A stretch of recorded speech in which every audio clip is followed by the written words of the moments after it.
che produca l'effetto contrario ad ogni difetto.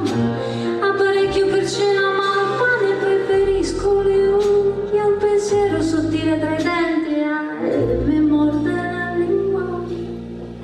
Calma apparente, riposo di sogno notturno di limpida quiete, tace la notte. Che ha appena effettuato la sua prova. Sì, è andata bene, Una buona impressione. una buonissima impressione, tutti accoglienti. Vedo che hai una preparazione jazz molto classica. Come mai questa scelta di questo genere musicale? Ti senti vicina?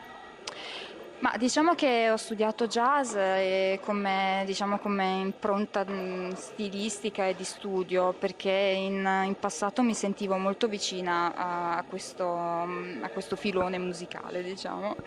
Poi ovviamente la mia personalità è venuta fuori, ho sentito l'esigenza di scrivere e di espormi in questo modo, quindi ho sempre amato il jazz, ma contemporaneamente ho adorato e adoro tuttora la canzone d'autore e quindi insomma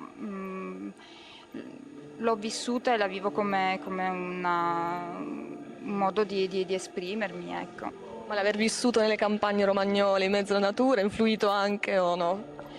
Come no, influisce nella scrittura, nel modo di vedere le cose, in quello che si porta, in quello che ti porti dietro. L'infanzia e i ricordi del passato comunque si ricollegano continuamente al presente e quindi questo influisce tantissimo anche nel modo di vedere le cose, di scriverle, di porle. Questo.